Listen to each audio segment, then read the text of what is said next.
लोगों को सरकार से मुआवजे की मांग करते हुए दर दर की ठोकरें खाते अब तक देखा होगा, मगर आज हम आपकी मुलाकात एक ऐसे किसान से करवाने जा रहे हैं जो पिछले 5 साल से सरकार को पैसे लौटाने के लिए दर दर की ठोकरें खा रहा है। किसान जींद के खरेंटी गांव का रहने वाला है।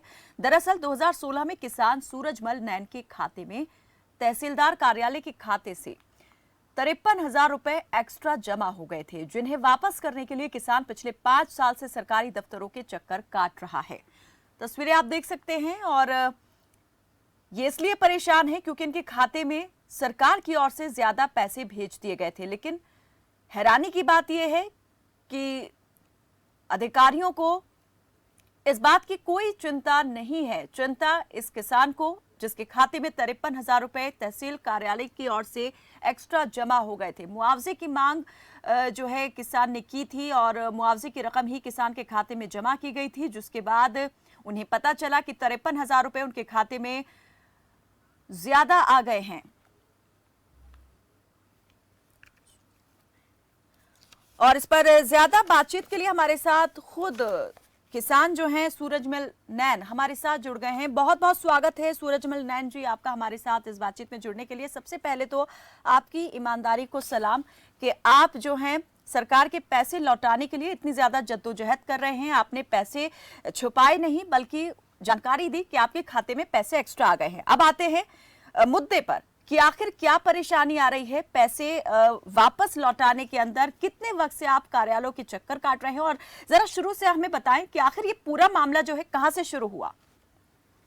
ठीक है मैडम, पहले तो मैं आपका चैनल को धन्यवाद देता हूँ जो मेरी ईमानदारी की आवाज को आपने उठाया है। जी बहुत धन्यवाद जी। मसला ये था जी, ये हरियाणा के अंदर 2014 में जो कपास की फसल थी वो सफेद मक्खी के कारण से खराब हो गई थी जी।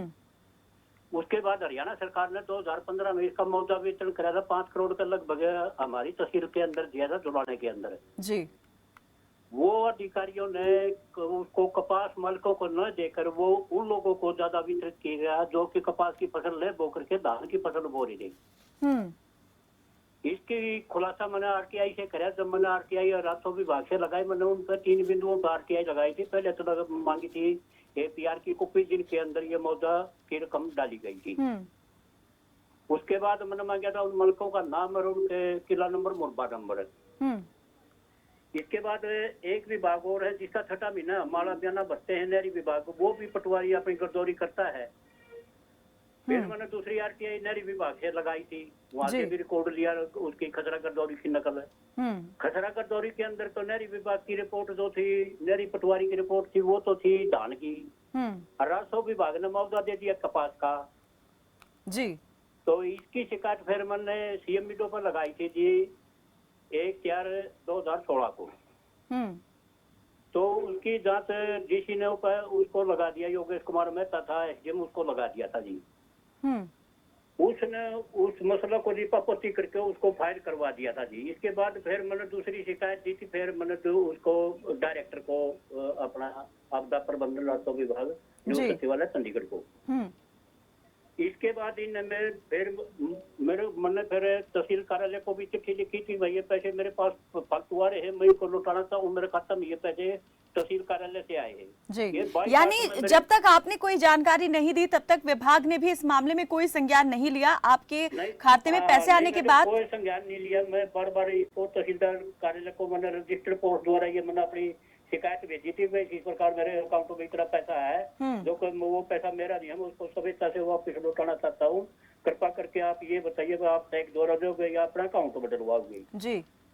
उसके बाद इन्हें कोई संज्ञान। और ये तहसील कार्यालय में आपने भेजा था पत्र? हाँ जी जी 22/8 को जी, 22/8/16 को जी। 2016 में रजिस्टर्ड डाक द्वारा भेजा था जी। 2016 में आपने ये लेटर भेजा था जिसमें आपने जानकारी दी थी कि पैसे एक्स्ट्रा आ गए हैं। 22/8/16 को तहसील कार्यालय को अवगत करा दिया था जी मैंने जी। इसके बाद फिर मैंने सीएम विंडो पर शिकायत लाई थी जी। तो कोई जवाब आपको आया था उस पत्र के भेजे जाने के बाद में कार्यालय की ओर से कि ठीक है इस पर संज्ञान लेंगे और जो प्रक्रिया है वो शुरू की जाएगी पैसे वापस लेने की? नहीं, उन्होंने कोई जवाब नहीं दिया, फाइल कर दिया जी। वो मेरे फाइल कर दिया, कोई जवाब नहीं दिया। उसके बाद मैंने सीएम विंडो लाई, वो सीएम विंडो भी फाइल कर दी। तो सीएम विंडो भी मैंने 22 है 17 को लाई थी जी। उसके बाद भी कोई संज्ञान नहीं लिया जी। उसके बाद खुद सीएम हाउस में जाकर मैं 22/9 को खुद सीएम हाउस में जाकर इस मामले की जांच के लिए फिर तीसरी शिकायत दी थी जी मैंने जी। उसके बाद भी कुछ नहीं जी। वो उसका रिकॉर्ड का नहीं पता जी। वो कहा ना मेरे से कोई किसी ने संपर्क कराया ना कोई और। मैं आज 5 साल तक उस मसले के बारे में मैं झगड़ता रहा हूँ। ना कोई मेरे पैसे ले रहा ना कोई उसकी जांच कर रहा। कोई अधिकारी भी नहीं आया ये पूछने के लिए, या किसी भी आपके पत्र का कोई जवाब आपको नहीं मिला जिसमें आपने कहा नहीं था? मिला जी। मैंने आज तक किसी भी पत्र का मेरे पास कोई जवाब नहीं आया जी। ये मैंने तहसीलदार कार्यालय को लिखी जी। अभी तक आपने चिट्ठी पत्री के द्वारा ही ये जानकारी विभाग अधिकारियों को दी, या कभी आपने व्यक्तिगत रूप से मिलकर भी ये जानकारी वहां पर दी? सीएम हाउस तो आप गए व्यक्तिगत रूप से? डीसी साहब अपने ये थे आदित्य से, उनसे भी मिला था। उनको भी मौखिक रूप से कहा था जी इस प्रकार मेरा अकाउंट में इतना पैसा पड़ा है। क्या कहा था डीसी साहब ने फिर? है जी, डीसी साहब ने क्या कहा था जब आपने उन्हें ये बताया कि आपके अकाउंट में एक्स्ट्रा पैसे आ गए? ठीक है, मैं तहसीलदार से पता करके इस बारे में वापस लेंगे इसने। बाकी आपका कुछ और ये कब आपकी बात हुई थी डीसी साहब से? कब आपने कहा था और उन्होंने कब कहा था कि वो मामले में तहसीलदार को जानकारी देंगे? ये मेरी जी एक इंक्वायरी चल रही थी। उस इंक्वायरी के दौरान कही थी जो मैंने ये मेरी इंक्वायरी से मसले के मौजूद के बारे में चल रही थी। ये 8/19 में जी। कितना वक्त हो गया है ये आपको डीसी? हो गए मैडम, 5 साल हो गए। नहीं, मैं ये जानना चाह रही हूँ, 5 साल तो हो गए। आपने जैसे बताया कि 2016 में आपने विभागों में लिखा कि आपके अकाउंट में पैसे एक्स्ट्रा आ गए हैं। फिर 2017 में आप सीएम हाउस तक पहुंचे इस बात की जानकारी देने के लिए। सीएम विंडो पर आपने इस बात की जानकारी दी, लेकिन कहीं से कोई जवाब नहीं मिला। डीसी साहब से आप कब मिले थे, किस साल मिले थे और कितना वक्त हो गया है इस मुलाकात को? अगस्त 2019 में जी।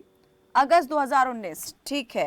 लेकिन अभी तक भी किसी तरह की कोई ना तो कोई अधिकारी आपके पास आया और ना ही कोई जवाब आपके पत्रों का आया है आपके पास? तो कोई जवाब आया जी, न कोई पत्र आया जी। हर चोर को ऊपर चोर बैठा है। जिसकी भी जहाँ शिकायत करता हूँ वो उससे भी बड़ा चोर है, वो उसको दबाने की कोशिश करता है जी। तो आपको ये लगता है कि ये जो पैसे वापस नहीं लिए जा रहे, ये किसी तरह का कोई गड़बड़ घोटाला है जिसे छिपाने के लिए अधिकारी जो है जी इसके अंदर बड़ा भारी। जिस आदमी ने वो एक आदमी जी वो धान भी बेच गया और कपास का मुआवजा भी ले गया, जबकि उसका कपास है ही नहीं जी। नहरी विभाग की रिपोर्ट है, मालविया भी धान का भरे है वो। तो आपके कहने का मतलब ये है कि विभाग या अधिकारी इस पर इसलिए कार्रवाई नहीं कर रहे कि अगर एक किसान से पैसे वापस ले जाते हैं तो इस तरह के और दूसरे मामले भी फिर खुल सकते हैं या सामने आ सकते हैं। पैसा कहीं ना कहीं जहां नहीं दिया जाना था वहां भी दे दिया गया है। हमारी शिकायत नहीं करेगा, उसको दबाने के लिए अपने कारनामे जो इन भ्रष्टाचार के कर रखे थे उसको दबाने के लिए किया था। ठीक है, तो आप आरोप लगा रहे हैं कि सरकारी पैसे का गलत इस्तेमाल अधिकारियों ने किया है और इसीलिए वो इस पर कोई एक्शन नहीं ले रहा है अब तक। सबको भ्रष्टाचारी बोलता हूँ जी, सबको भ्रष्टाचारी जी।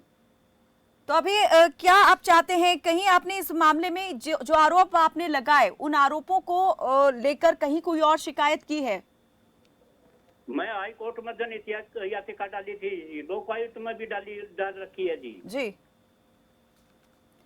चलिए, बहुत बहुत शुक्रिया मैडम। एक मिनट जी, जी धमकी भरा पत्र भी लिखा था जी। ये देखो जी, ये पत्र उसने तहसीलदार कार्यालय ने लिखा था। वो डीसी को, एसपी को, एसडीएम को सबको कॉपी करता है, मेरे को धमकी देता है, तो हमारे को ब्लैकमेलिंग करता है। तहसीलदार कार्यालय से ये पत्र आपको मिला है जिसमें आपको धमकाया गया है? हाँ, धमकाया गया जी। किस तरह की धमकी दी गई है? किस तरह की धमकी दी गई है इस पत्र में? दिया था जी ये इसी प्रकार, जबकि मैं एक ईमानदारी से काम कर रहा हूँ, आरटीआई से मैंने जो सूचना प्राप्त हुई उसे का आधार पर कर रहा हूँ, और ये मेरे को धमकी भरा पत्र लिखता है जी। वो डीसी को भी लिखता है, एसडीएम को भी लिखता है, वो उसको डीएसपी को भी, ऐसे तो जुड़ाने को भी। ये पत्र आपको कब मिला और इसमें क्या लिखा हुआ है जिसे आप धमकी कह रहे हैं? किस तरह से वो धमकी दी गई है? ये मिला जी मेरे को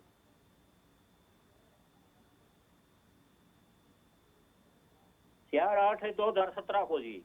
2017 में ये पत्र आपको मिला था? क्या कहा गया था इस पत्र में? इसके अंदर क्लियर लिखता है तो हमारे कर्मचारियों को ब्लैकमेल करता है, काम नहीं करने देता है, तो बार बार आरटीआई लगाता है, आ रही, क्यों नहीं इसके चलिए। खिलाफ कार्रवाई करी जाए, इसके मुकदमा दर्ज किया जाए, इस प्रकार की धमकी लगता है जी इस लेटर के तो अंदर। आपकी ईमानदारी अधिकारियों को धमकी दिखाई दे रही है, काम में बाधा उत्पन्न करने वाला रवैया दिखाई दे रही है। बहुत बहुत शुक्रिया सूरजमल नैन जी हमारे साथ इस बातचीत में जुड़ने के लिए। खबरफास्ट आप जैसे लोगों और आपकी ईमानदारी को सलाम करता है, जो उस पैसे को वापस लौटाने के लिए जद्दोजहद कर रहे हैं जो उनका अपना नहीं है। सरकारी पैसा है और सरकार को वापस लौटाना चाहते हैं, लेकिन कहीं ना कहीं इस मामले में बड़ा गोलमाल जो है वो होता हुआ दिखाई दिया है, जिसका आरोप जो है खुद जो किसान पीड़ित हैं सूरजमल नैन उन्होंने भी लगाया है। और उन्होंने इस पर कहा कि अधिकारी इसलिए इस मामले में कोई कार्रवाई नहीं कर रहे कि कहीं दूसरे और इस तरह के मामले ना खुल जाएं, जहां पर बिना किसी वजह के पैसा जो है दे दिया गया है किसी और खाते में, उन लोगों के खाते में जो एक्सेस ही नहीं करते हैं।